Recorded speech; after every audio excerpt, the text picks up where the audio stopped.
Thank you, Archana, for getting us those details. So there's clearly a pitch for more practical solutions as well as transparency in the system as far as the coastal regulation zone is concerned. Let's move on. And well, you could be in for more price rate hikes as FMCG companies are now mulling a fresh round of price hikes to protect their margins.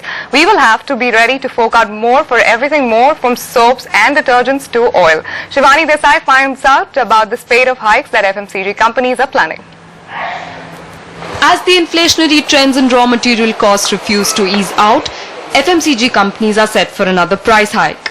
The price of palm oil, a key ingredient for soaps, which forms 15 to 20% of the top line of companies like HUL, has increased by 15% since December. Experts believe that for every 10% rise in palm oil costs, margins of companies will be hit by 5 to 7%.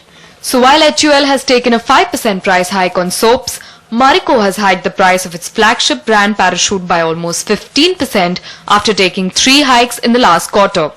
Dabur has taken a price hike of 5 to 7% across categories in the third quarter and is mulling another price hike of 4% this month.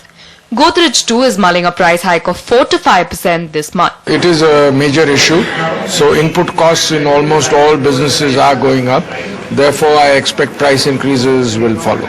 Analysts believe that the commodity prices continue to pose a margin risk, but forward cover may prevent a knee-jerk impact on margins. While HUL has 3 to 6 months of forward cover for raw materials, GCPL has 3 to 4 months of forward contracts. But the price of commodities with a shorter shelf life, like milk, has already been increased.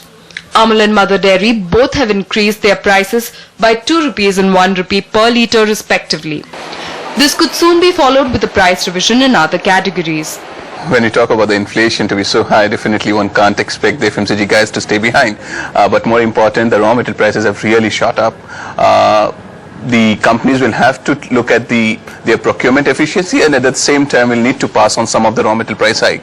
While the price hike looks imminent, this may boost margins, but volumes could go down. And this catch-22 situation is something the FMCG companies will have to brace themselves for. In Mumbai, Shivani Desai for NDTV Profit. Let's now move on and look at some important political developments. The latest on the Maharashtra government's probe in the Adarsh Society scam. Maharashtra government has appointed a 2-member committee to probe the Adarsh Society scam.